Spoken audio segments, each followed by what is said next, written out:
에스겔 34장 11절. 주 여호와께서 이같이 말씀하셨느니라. 나 곧 내가 양을 찾되 목자가 양 가운데 있는 날에 양이 흩어졌으면 그 때를 찾는 것 같이 내가 내 양을 찾아서 흐리고 캄캄한 날에 그 흩어진 모든 곳에서 그것들을 건져낼지라. 내가 그것들을 만민 가운데에서 끌어내며 여러 백성 가운데에서 모아 그 본토로 데리고 가서 이스라엘 산 위에와 시냇가에와 그 모든 땅의 거주자에게 먹이되 좋은 꼴을 먹이고 그 우리를 이스라엘 높은 산에 두리니 그것들이 그곳에 있는 좋은 우리에 누워 있으며 이스라엘 산에서 살찐 꼴을 먹으리라. 내가 친히 내 양의 목자가 되어 그것들을 누워 있게 할지라. 주 여호와의 말씀이니라. 그 잃어버린 자를 내가 찾으며 쫓기는 자를 내가 돌아오게 하며 상한 자를 내가 싸매 주며 병든 자를 내가 강하게 하려니와 살찐 자와 강한 자는 내가 없애고 정의대로 그것들을 먹으리라. 아멘. 에스겔 선지자를 통해서 주신 말씀입니다. 내가 내 양을 찾아서 먹이고 입히고 그리고 회복시켜 줄 것이다는 이야기를 합니다. 에스겔이 활동했던 때, 이때는 언제입니까? 에스겔은 예루살렘 멸망하기 전에 바벨론의 침략을 받아서 이제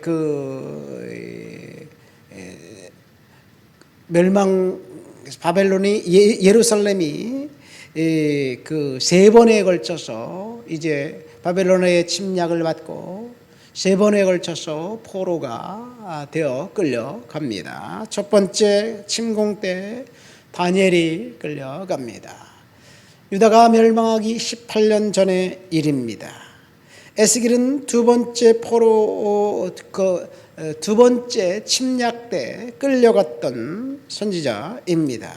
그러니까 예루살렘이 아직 멸망하지 않은 때예요.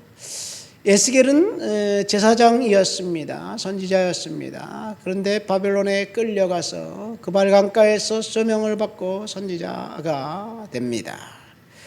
그러니까 에스겔이 끌려간 후 약 5년이 지나고 난 다음에 이제 유다는 완전히 멸망을 당합니다.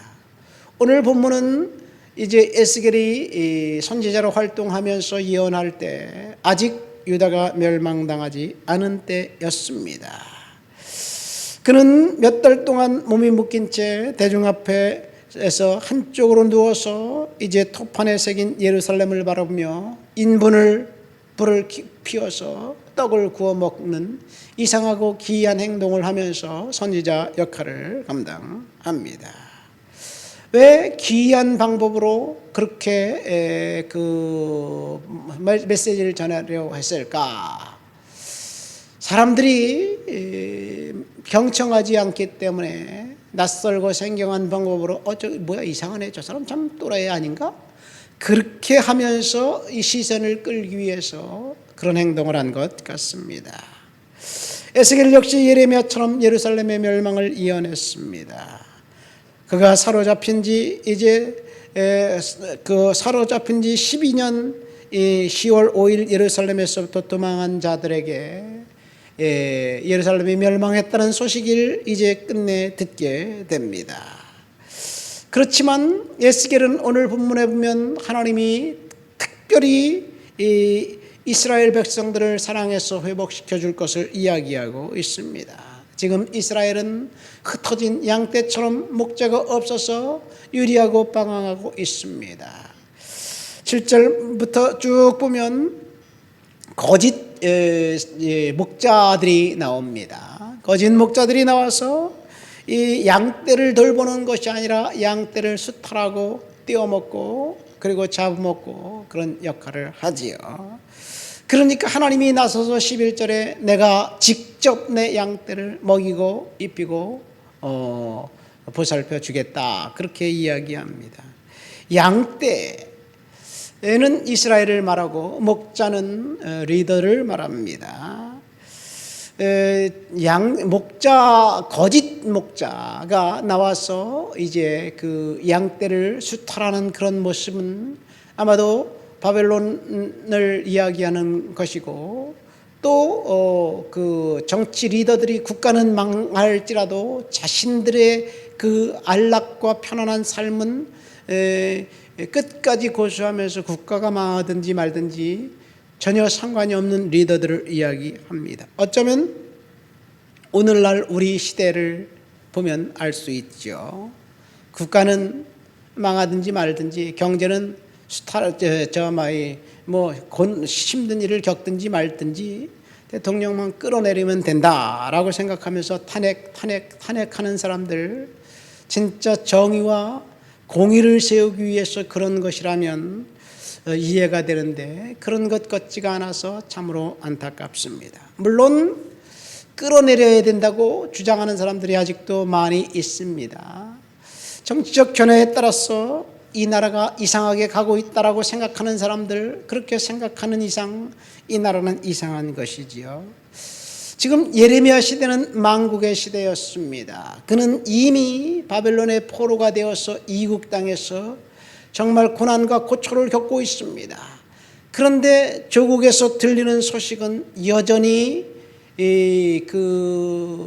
하나님 앞에 회개하고 돌아서고, 그리고 믿음을 지킨다는 소식이 들리는 것이 아니라, 이 예레미야 선지자가 아무리 말씀을 선포해도 사람들은 말씀에 귀 기울이지 않고 자신 멋대로 살아가고 있습니다. 특별히 정치 리더들, 그 왕과 신하들은 자기 개인의 보신에 급급해 있습니다. 결국 나라는 멸망당하게 됩니다.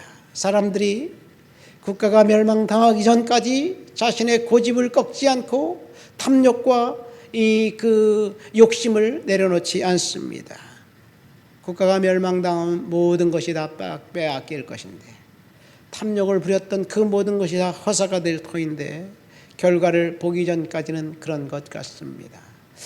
하나님이 말씀하십니다. 11절 내가 내 양을 찾되 목자가 양 가운데 있는 날에 양이 흩어졌던 그 때를 찾는 것 같이 찾을 것이다. 여기 보세요. 이 12절에 목자가 양 가운데 있는 날에 양이 흩어졌으면, 양이 왜 흩어집니까? 목자가 있는데. 사꾼 목자이기 때문에 그렇습니다. 거짓 목자이기 때문에 그렇습니다. 여기서 목자는 양을 지키라고 특별히 임무를 부여받은 사람이 목자인데, 목자가 양을 지키는 것이 아니라 자기의 사리 사욕만 채운다면 그것은 도둑이에요.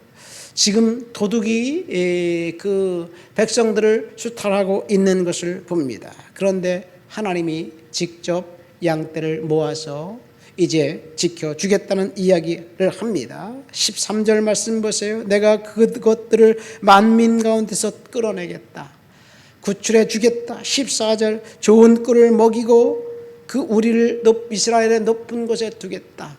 다시는 이제 그 공격당하지 않는 높은 곳에 두어서 완벽하게 보호해 주겠다는 이야기입니다. 15절 내가 친히 내 양떼 목자가 되겠다. 하나님이 말씀하신 거예요. 어쩌면 지금 탄핵 정국을 당하고 있는 우리나라의 모습, 목자들은 리더들을 이야기합니다. 양떼들은 백성들을 의미합니다.